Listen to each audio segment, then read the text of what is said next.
Hello folks and friends. So today we are going to be creating something that I've been wanting to do for a while now, which is Thor from Thor Love and Thunder. So either way guys, if you want to watch this whole process of me creating Thor from Thor Love and Thunder, let's just get right to the video.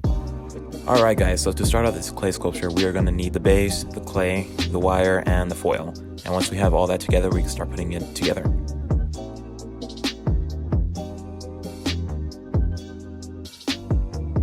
Once we have the basic skeletal structure done, we can start wrapping it in foil just to bulk it up. Throughout the beginning process, I try to make everything look in proportion because most of the time my clay sculptures look either too elongated or just too short. So this one is probably one of the biggest ones that I've made, but I try to make sure that I used a reference photo so it could actually match what the proportions look like. Alright, and now that we have the basic structure, we can start layering it over with some clay. Now, throughout this whole process of creating Thor, it was sort of task demanding because of the fact that there were so many details that I had to put into it. In fact, I probably put so much detail into this one that I don't think I've created a clay sculpture this large in scale and this much in detail. So it was a little bit difficult than most of my other creations, but in the end I was pretty proud by how it turned out. Most of the parts of the body were covered in armor, which was a really cool design and idea for whoever decided to create it. But it was very task demanding because there were multiple layers that I had to add onto every single piece of armor. For example, this part of the shin area, I had to create a flat layer of clay and then start cutting out the shape that it created. And not only were these shapes just basic, simple lines, it was pretty intricate and it took a while, but I mean, honestly, it was probably worth it.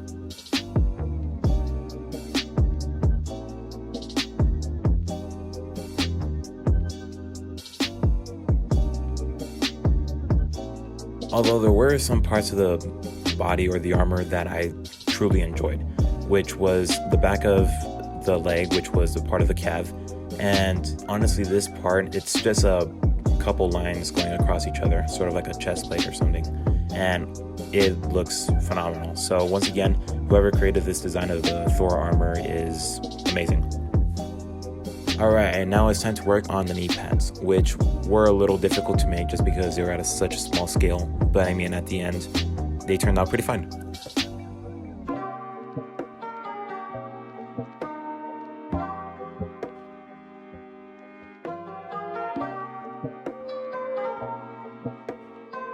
Once we finish that, we can start working on the upper part of the legs, which also includes the glutes.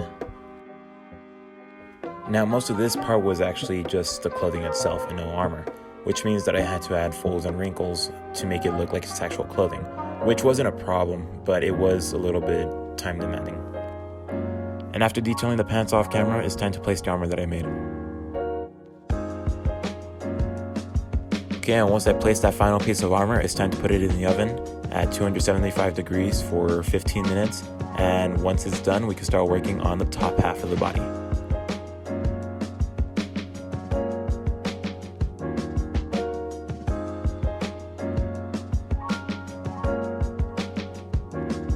To connect the bottom and the top half of the body, I decided to add the belt that's around his waist. This was able to help me because later on I wouldn't have been able to do that. Plus it gives me the basic structure for how the actual belt's armor is going to look.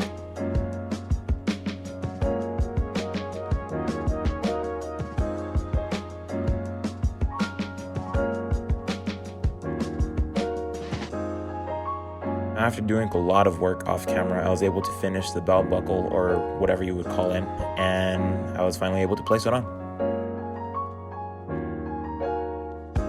Now these pieces of armor are connected to the belt, which all I needed to do was add a couple lines and add that same kind of texture with the straight lines, making a checkered pattern. Now it's time to work on the top part of the body, finally. Now everything was going well until I forgot to record the next part of the process of the body. Yeah.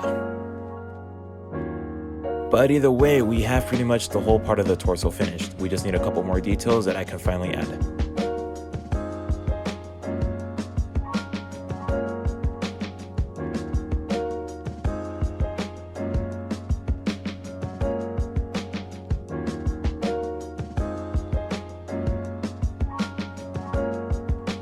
Okay, the next and I believe the last piece of armor that I'm going to work on is the shoulder piece.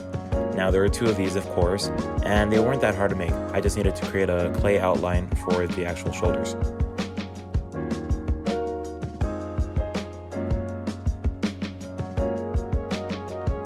Now that I remember, there is some forearm armor, so I just needed to do that right away, and then we could call this part of the process finished.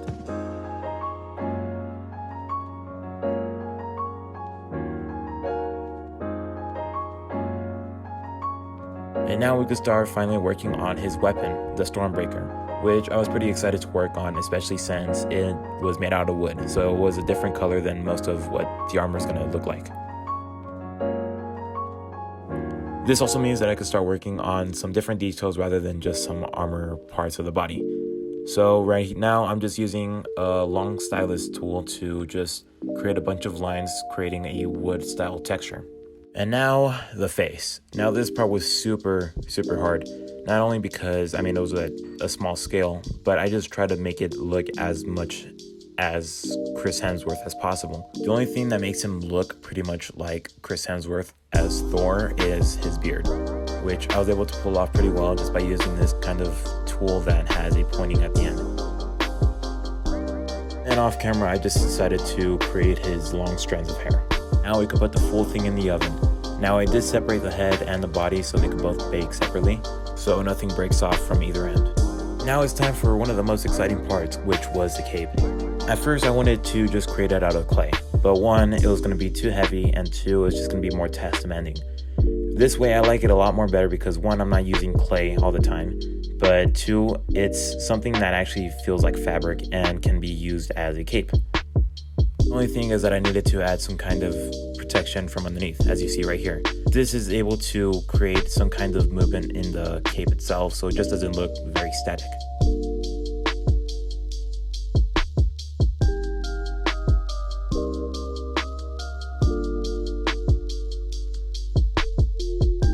Once I cover the wire with another piece of felt, we can start working on the painting process. Now the color process was pretty simple. It was just very hard to find the pieces that were actually used for the certain color. In which there are some parts that were black, there are some parts that were blue, and then of course other parts that were in gold. So for this part, I decided to create everything with a dark bluish, blackish color, which will be for everything that's going to be seen as black. The reason I'm doing this is because it gives it more of a little bit of a definition and more of a personality color rather than just having a plain black color to it.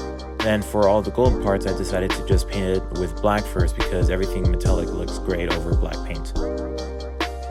Now we can start working on the blue parts of the body, which gave it a lot more color and definition to the character. And just to give it a little bit more of contrast, I decided to highlight everything a little bit. And now we can start working on the wristband area, which is basically the only color that has red besides the cape. And now it was time for the skin process. Now this took a little bit longer than I expected, but either way it came out pretty well. And time to paint the face separately. Now, of course, you see the skin colored paint, which I already painted on, but now it's time to work on the hair. It was a little bit hard just because I wanted to make it look like a dirty blonde, which I was able to pull off. It's just, it took a little bit of mixing colors to actually do it. And then the beard is a little bit darker just because that's how it shows in the trailers, which I believe that's actually how it looks. And now it's time for the eyes, which gave this clay sculpture so much more life, or at least a face. Now, I didn't add pupils just because I know that once he summons electricity, his eyes turn white. For some reason, it still just gives it that live personality. And now it's time for the metallic paint, which is probably the last process that I will be working on for this body. Now I start off with a metallic color for the parts that are silver, and then I'm able to work on the gold, which the gold, oh my gosh, it took me so long, but I believe it's so worth it.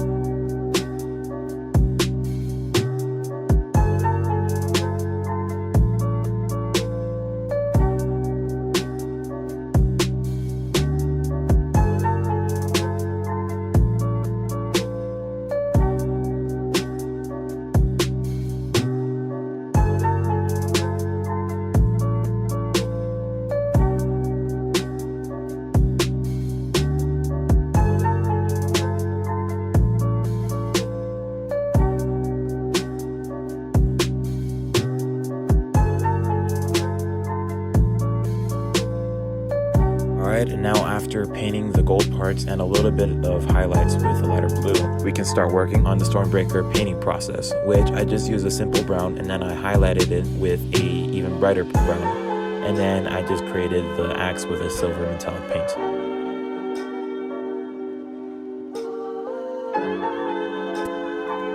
Once we finish working on the axe part, we could finally call this clay sculpture done. Thank you guys so much for watching. I hope you enjoyed this video, and just please leave a like or comment if you enjoyed. Wait, no, I'm just playing. We still need to work on the head. Now, in order to complete this clay sculpture, all we need to do is remove Bob Ross's head and glue on the cape. Once we do that, all we need to do is glue on Thor's head. And now, I present to you Thor from Thor Love and Thunder.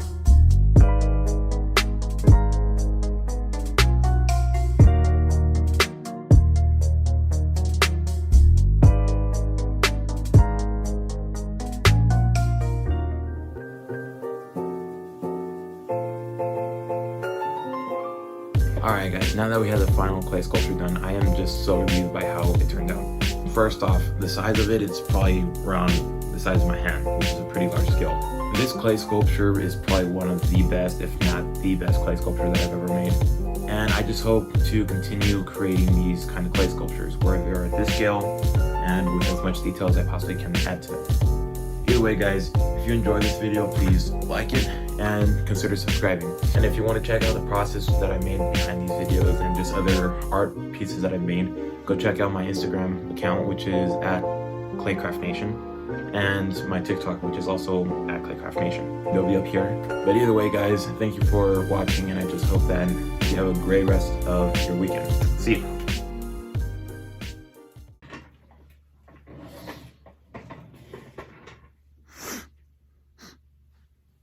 It turns out. No.